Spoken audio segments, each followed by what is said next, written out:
Peace be to you. This is Omar Abdul Malik, physician assistant and health educator.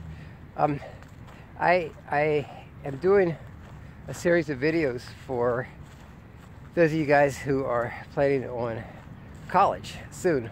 One of the reasons why I'm doing them is I'm a physician assistant and erstwhile professor. I also hold a doctorate in health education.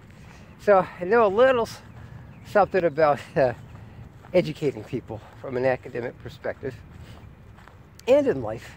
And I think more importantly than any of my my academic credentials is I'm a father of 4 children, and they are 3 of them are young adults. So my wife and I are hopefully, God willing, going to have 3 children in college at the end of this year, and I found it to be it's a trying experience. It has its ups and downs, because a lot of young people I'm finding don't know exactly what they want to do in life, and a lot of us middle-aged people don't know exactly what we want to do in life. So that's not necessarily a unique problem. The caveat, though, is that college has gotten so expensive that you don't really have the same amount of time and money that you used to be able to have to kind of figure out what you're going to do. I mean, 4 years, as a typical college or university experience. I think some studies show that the average person now takes about 6 years. But that's money. It's a lot of money involved in there. Even I'm here in Washington, D.C., and it's home to some of the most expensive colleges in the country. Georgetown University is, and GW, George Washington University. They're almost, when you put in room and board and all that other stuff, it's close to about $70,000 a year. Realistically speaking, even my alma mater, Howard University, is close to $30,000 a year. So you come out at 4 years, that's $120,000 in student loans. Provided that's how you're going to pay for your education. I also went to the University of the District of Columbia. That is now about $10,000 per year.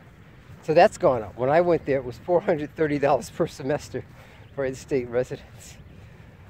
But you don't have a lot of time and financial resources to really find yourself and I don't want to use the word fool around, but not be disciplined in your studies.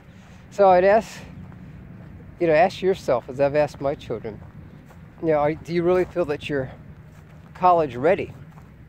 Do you feel that you're able to go away and exercise enough discipline to not just get through college, but do well?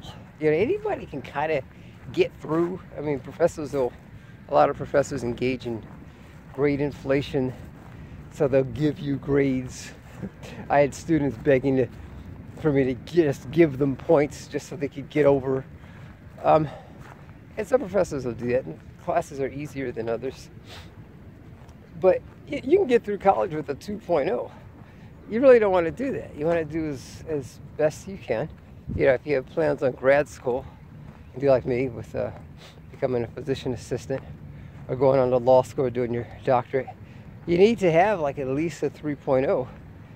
And that's not even considered that competitive as an applicant for grad school.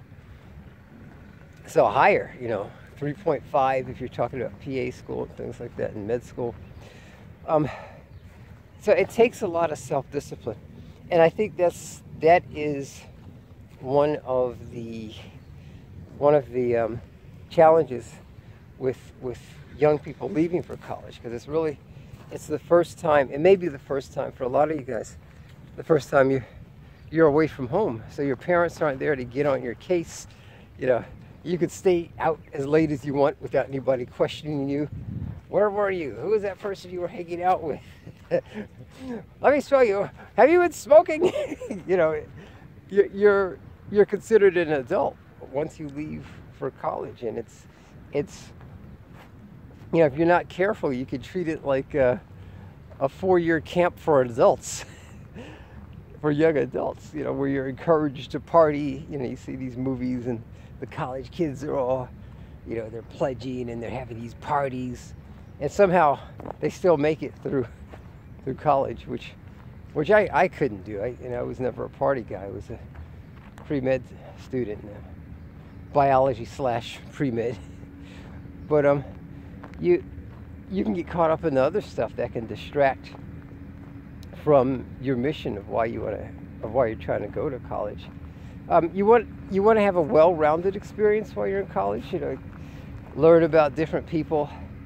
You know, the college scenes tend to be very international, so you'll come into contact with people who you might not have met had you not gone to college.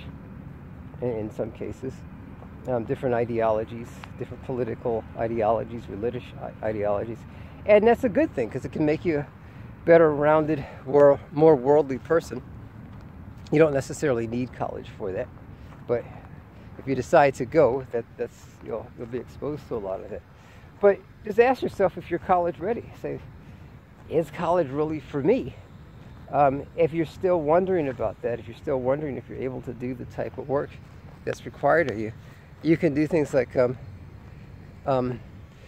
to a community college. For some of my children, I'm encouraging them to try community college first and just see if you're ready, if you're able to take college level courses, and then you can matriculate to the 4-year college, like Montgomery County College, that's near us.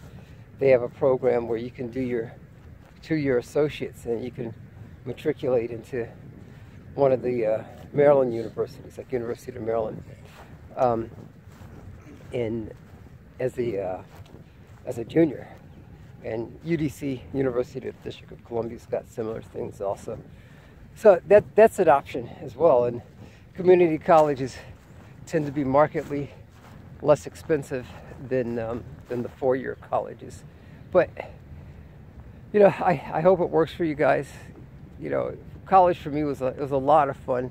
I learned a lot. It's led to a really great career in medicine as a physician assistant and health educator. I learned a lot about myself. I accomplished things that I really didn't think that I could do.